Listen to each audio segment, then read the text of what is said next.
Well, hello and welcome to You with Jesus. Today's episode features a storm. Do you have a good storm story, or perhaps I should say a bad storm story? My most memorable storm story that involved a boat was when our kids were younger and we took them on a family camping trip to Northwest Island, which is a national park island in the Barrier Reef in North Queensland. And it was on one of those small supply boats, and the captain made a bit of extra cash transporting campers to the island. And it was to be an 8-hour trip through the night, arriving at dawn, and we're all so excited. But it turned out to be one of the worst, well, probably the worst night of our lives.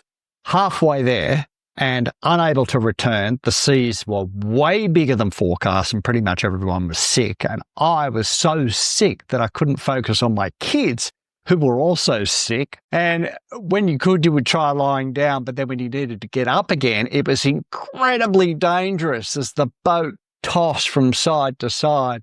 How we didn't lose anyone overboard that night is an absolute miracle. Seriously. And my wife was an absolute legend. The peace in the storm. She even set up our entire campsite the next day because I was still too sick to move. So when I read this story that we've got today, my mind goes back to that one night. That day when evening came, he said to his disciples, "Let us go over to the other side." Leaving the crowd behind, they took him along, just as he was in the boat. There were also other boats with him. A furious squall came up and the waves broke over the boat so that it was nearly swamped. Jesus was in the stern, sleeping on a cushion. The disciples woke him and said to him, "Teacher, don't you care if we drown?" He got up, rebuked the wind, and said to the waves, "Quiet, be still." Then the wind died down and it was completely calm. He said to his disciples, "Why are you so afraid?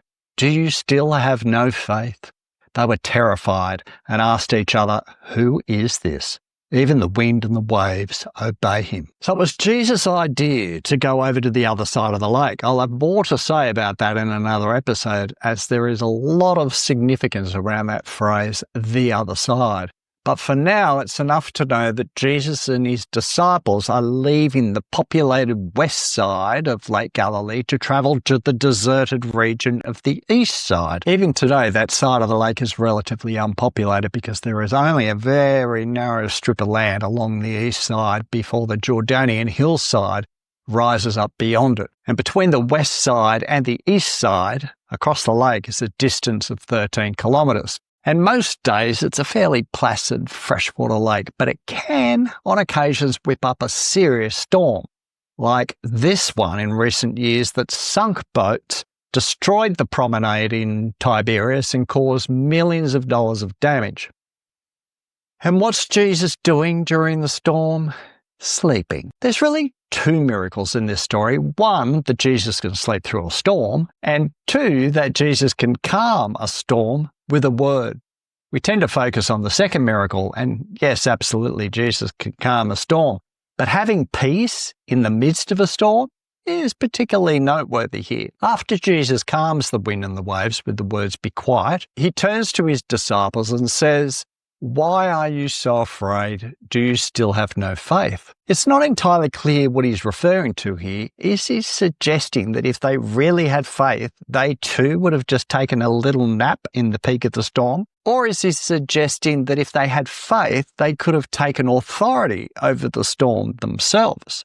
Or is he suggesting that they could have calmly woken him earlier and said, "Jesus, it's rather stormy. Perhaps you hadn't noticed, but if you kindly just calm the storm, we can get on our way." I've got to say, I'm not sure which of these meanings was intended. I think possibly the first one, that is, they could have looked at Jesus and thought, well, we probably don't need to worry. Yes, it's a huge storm, but Jesus is sleeping, so if it's good enough for him not to worry, I'm not going to worry either. And they could have just waited out the storm's fury. I think the relevance for us here is we can trust God even in the midst of a storm. Jesus displays his power in both the midst of a storm and in the silencing of a storm. What about you? What storms are you experiencing in your life? Are they financial? Are they to do with your business? Are they concerns you have in regard to your marriage, your kids, your aging parents, or others close to you? Are they storms in your studies or career? Is there stress at work or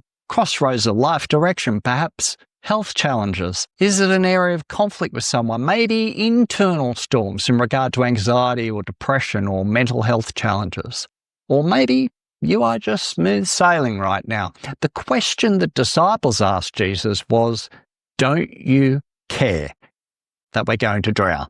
They concluded that this event could only end one way, in everybody drowning. And their challenge to him was, don't you care? Perhaps that was their major faith challenge. They doubted that he cared. Does Jesus care? How could Jesus let a storm continue if he really cared? Some storms in your life have gone on for a long while. Does Jesus care? That's a tough question that goes to the core of our faith. And it appears here that Jesus is asleep on the job. He should be up telling every storm to be still, but he sleeps through a lot of these storms. Does he care? Can we find faith to believe that Jesus cares in the midst of the storm? That him sleeping does not equate to him being unconcerned, but simply because he's got this.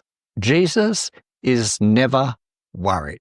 100% he does care. 100% he is never worried. He is at rest in what looks crazy to you, and he invites you into his rest, where no matter what is happening, it is well with your soul. Faith does not develop in smooth seas, but in the chaos and confusion of everything that life throws at us. The thing is, Jesus has authority over the wind and the waves, whether he silences them or not. While the storm is raging, he has peaceful, sleeping-style authority. And when he chooses, he can silence those same storms with a word. And oh, how wonderful it is when he does.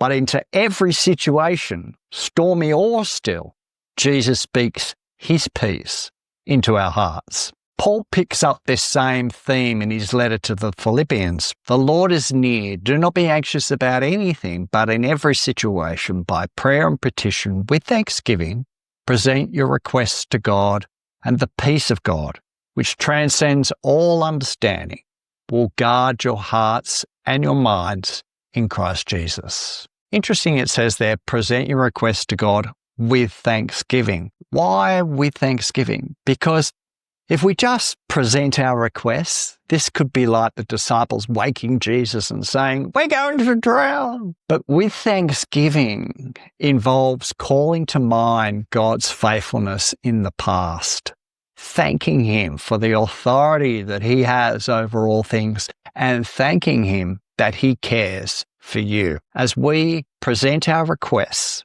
with thanksgiving, something wonderful happens. The peace of God, which transcends understanding, the peace of God which doesn't make logical sense, will guard your hearts and minds in Christ Jesus. The kingdom brings peace. There will come a day when all storms will be stilled, and between now and then, we can surrender to Jesus, confident that he cares for us and that no storm can separate us from his love. See you in the next episode.